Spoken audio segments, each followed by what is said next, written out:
Nuwun dumateng para kadang, para sepuh bini sepuh haji sepuh ingkang dahat kinurmatan. Menika sampun dugi titi wancinipun inggih menika angayahi kewajiban. Ing mriki saderengipun ing mangke angayahi langan besa langkung rumiyin badhe ngaturaken inggih menika reronjen utawi asal usul Desa Birawa dipun lajengaken inggih menika ingkang babat alas wonten laladan Birawa ingkang sampun sawarga kalajengaken inggih menika sinten to ingkang renggani wonten dampar denta ing Desa Birawa ingkang pertama ngantos sak menika ing mangke dipun waosaken ugi para nayaka ngantos almarhum Bapak Kebayan. Kadang wedal menika sampun atawis sonten monggo Cak Dewi kula nyuwun inggih menika yogya kemawon kadamel maos asal usulipun Desa Birawa.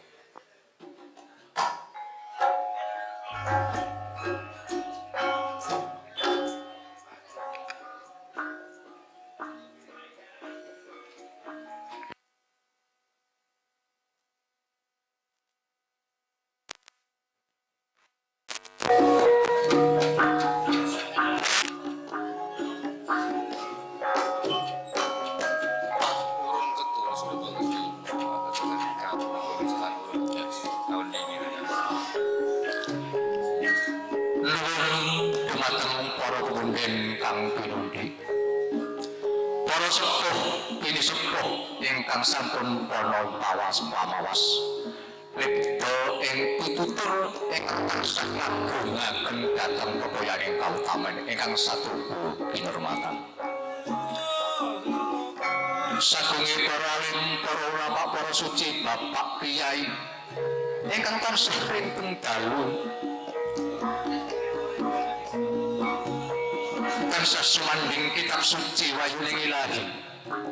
ingkang dados pakiblating panembah marang Gusti ingkang satuhu kinabekten. Ugi dumateng Bapak Kepala Desa saha kadang-kadang perangkat ingkang tansah bahagia mulya. Ugi dumateng para tamu undangan kakung Sumawa Mukna Putri ingkang tansah bahagia mulya. Ing mriki saderengipun kula ngaturaken napa ingkang dados swasing gati langkung rumiyin kula ngaturaken puja puji syukur kunjuk ngersa dalem Gusti ingkang meruping dumados. Inggih Gusti Allah Subhanahu wa taala, inggih Gusti ingkang Maha Welas. Awit ing kelenggan siang menika kula panjenengan sedaya taksih pikantuk kasugengan saengga saged makempal manunggal wonten bali desa ing laladan Birawa kanthi keadaan rahayu wilujeng tebih saking sabikala. Wonten kesupen salatu wassalam kutan sahabat wali junjungan kita Nabi Agung besar Muhammad sallallahu alaihi wasallam ingkang kita tunggu-tunggu sapaatipun inggih wonten malam dunya ngantos wedal wonten ing jaman bumiawan. Amin ya rabbal alamin. Ini nuwun amit pasang kalimat takbir Bapak Ibu sing kalabukan. Amit kula ninggalaken sabda sita ngadeg wonten ngarsa panjenengan. Ing wekdal siang menika hamayahi kewajiban piniji kaliyan Bapak Kepala Desa kapuri ngaturaken rerencaning adicara ing wekdal siang menika. Adicara ingkang sepisan inggih menika ngaturaken inggih menika asal usul saking Desa Birawa. Tatkala rikala semana jaman durung ana tlatah ing kene wujude isih awang-awang lan ulung-ulung durung ana titah sawantah kang padha nderek siwan kaning gesang ana ing tlatah kene. Sabanjure ana pini sepuh sesepuh sami ritualan ngeningake cipta rasa budi karso amemuji kang kuwasa padha samakta suwadya ing karya kepengin wujudake kebiyaring kahanan ing tanah kene apikanto anugrahing kang kawasa ana titi wanci dina Jumat Pahing mulane sawa karo mangsa sarira kebiyaring tirta kang wening tumatak ana telenge rawa sendang kamulyan ana teges wiringe rawa tinuwuh sawijining kekayon kang endah-endahi ing kayu sambi ambok menawa ana rejane jaman kapan iki tak jenengake desa Hampirawa mangkap angka kalih sampun kapiyarsa simbole desa Hampirawa wujud Singaseta singa wis arani macan putih wis arani umat Allah kawulane Kanjeng Nabi Sulaiman kang darembeni budi kang luhur ana paribasan macan galak ora kalu karbodoni pangarsa desa Hampirawa ora ana tega karo kawulane paribasan Bendara momong kawula momong Bendara rep sirup sidem permalem tanana walang alisik kekayon kang obah samura datang halumampah sirup pikantuk swasananing bersih desa ing Hampirawa amin amin ya rabbal alamin rikala semanten sinten to ingkang babat alas wonten tlatah Hampirawa ingkang sampun sawarga ingkang nomor setunggal ingkang dipun serat wonten serat peta ing ngajeng inggih menika Mbah Tundha Wijaya Mbah Tundha Negara ingkang nomor kalih menika Mbah Panteng Semara Trenggana Pati Bambang Kantokosih Panjalu ingkang nomor 3 menika Mbah Joko Taruna Birawa ugi kalajengaken Mbah Joko Semita Birawa Mbah Nyai Reksaniti Byung Tukilem Kedung Bendo kalajengaken Mbah Bagus Kasananom Kedung Bendo ugi Mbah Tyo Astro ingkang mapan wonten Gresik ering Gunung Kendeng pinggir wetan dipun lajengaken Mbah Brahim Ngademo ingkang babat wonten sak pinggiripun tepus wiringi Gunung Kendeng mapan wonten sisih kilen kalajengaken Mbah Tyo Karso Tupak Serti ingkang mapan wonten sak kidulipun Bali Desa kalajengaken Mbah Abdul Manap Saleh ingkang buka rawan wonten tepising pinggir lepen Kali Jenggo kalajengaken Mbah Haji Muhammad Soleh Kali Jenggo ugi Mbah Sonojoyo bakalan Mbah Sanjoyo kalajengaken Mbah Sonokromo Kali Jenggo Mbah Joko Kromo ugi Kali Jenggo mekaten para kadang ingkang babat alas wonten ing laladan desa Hampirawa rikala semanten sinten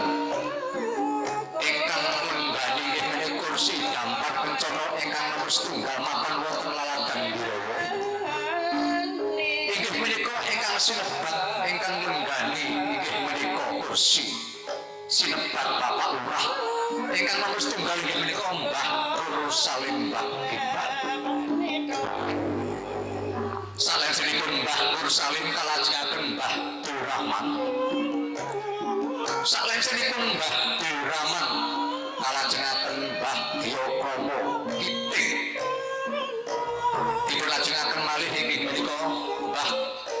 Ahmad Manati Ugi panjenenganipun Bapak Haji Sodikin ugi Mbah Sukimin dipun lajengaken Bapak Prastyo ugi Bapak Haji Imam Mujahid ingkang pungkasan inggih menika panjenenganipun kadang sepuh inggih menika Bapak Wakijan Swarga mekaten para bapak ingkang sampun lenggah wonten kursi gading damel kencana wonten ing laladan ingkang sampun sedaya sampun sawarga salajengipun sinten to ingkang dados pendampingipun inggih menika Juru Paniti Sastra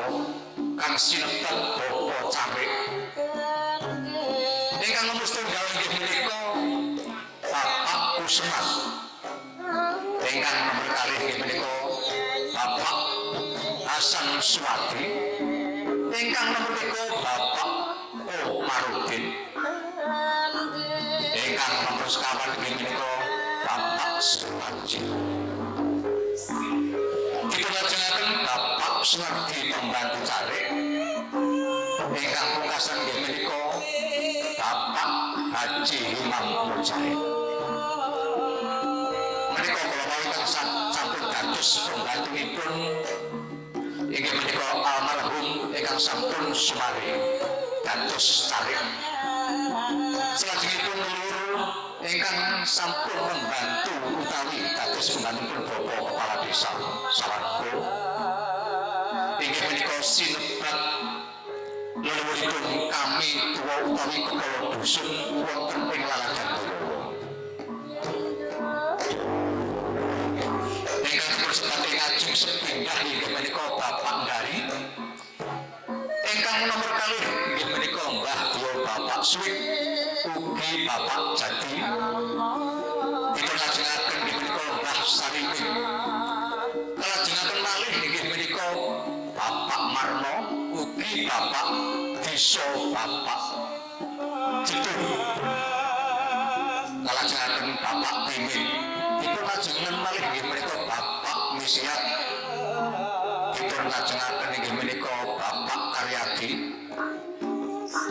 dipun lajengaken malih inggih menika Bapak Surat dipun lajengaken malih inggih menika Bapak Paito Bapak Imam Mujahid Bapak Peniran ingkang pungkasan inggih menika panjenenganipun kadang sepuh inggih menika Bapak Mislan almarhum menika ingkang dados pembantunipun Bapak Kepala Desa sinebat kami tuwa salajengipun leluhuripun inggih menika ingkang dados pembantunipun Bapak kami tuwa sinebat Bapak Joko Boyo ingkang dipun serat ing ajeng sepindah inggih menika Bapak Karsi Bapak Martono ugi Bapak Jemadi Bapak Sani nomor sekawan Bapak Sarto ugi Bapak Murjo kalajengaken Bapak Maijo ugi Bapak Sandi dipun lajengaken malih menika Bapak Kasmogiran ugi dipun lajengaken Bapak Miran ugi Bapak Kalil ugi Bapak Mukari ingkang pungkasan inggih menika Bapak Ramiti menika ingkang ngasta pembantunipun Bapak Kepala Desa inggih menika sinebat Joko Boyo kalajengaken inggih menika leluhur-leluhur ingkang sampun bantu Bapak Lurah wonten ing laladan Biro ingkang sampun almarhum sinebat Bapak Bayan ingkang dipun sebat ing ajeng nomor setunggal menika Bapak Sawal ugi Bapak Musto ugi Bapak Jonawi ugi Bapak Tukijan Bapak Dunimin Rebin ugi Bapak Warso Bapak Kolimit ugi Bapak Tukinun ugi Bapak Mansuri ingkang pungkasan inggih menika Bapak Jemir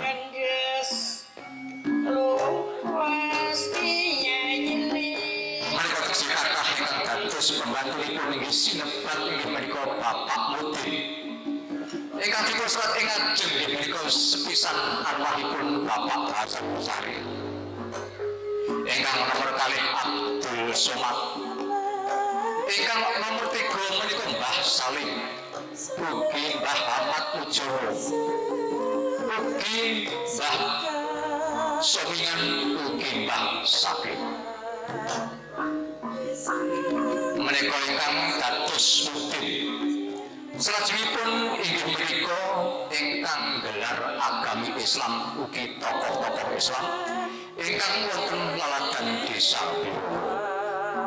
Ingkang nomor setunggal inggih menika Mbah Reksoliti.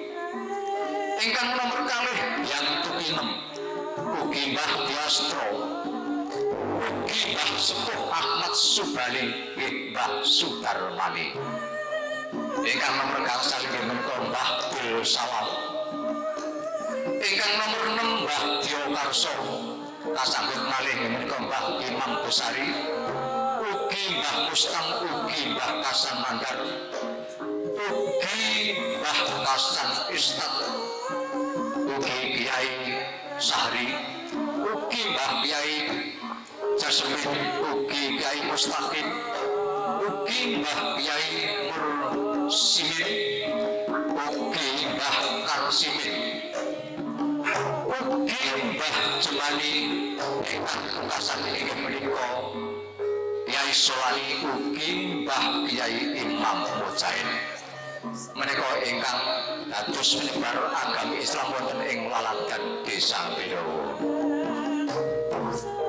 Bapak Ibu hadirin ing mriki mekaten kula wau silah-silahipun inggih menika mulai babat alas ngantos ingkang renggane ngantos inggih menika dumugi almarhum Bapak Bayan ingkang sampun sawarga. Lan mugi-mugi ingkang dipunsebat ing ngaji mugi-mugi tansah pikantuk berkah Gusti dipun papakno panggenan ingkang suci. Sucinipun menika langkung ibing sugeng wonten alam donyanipun. Monggo bilih mekaten atur silah-silah saking Desa Biro. Monggo bilih kula aturaken kirang jujur dumateng panjenengan sedaya ing mriki. Kita tansah mawantu-wantu nyuwun tringsih samudra pangan sami dumateng Bapak Ibu hadirin ingkang kita hormati. Kula kinten namung semanten kula akhiri ihdinas siratal mustaqim. Wassalamualaikum warahmatullahi wabarakatuh.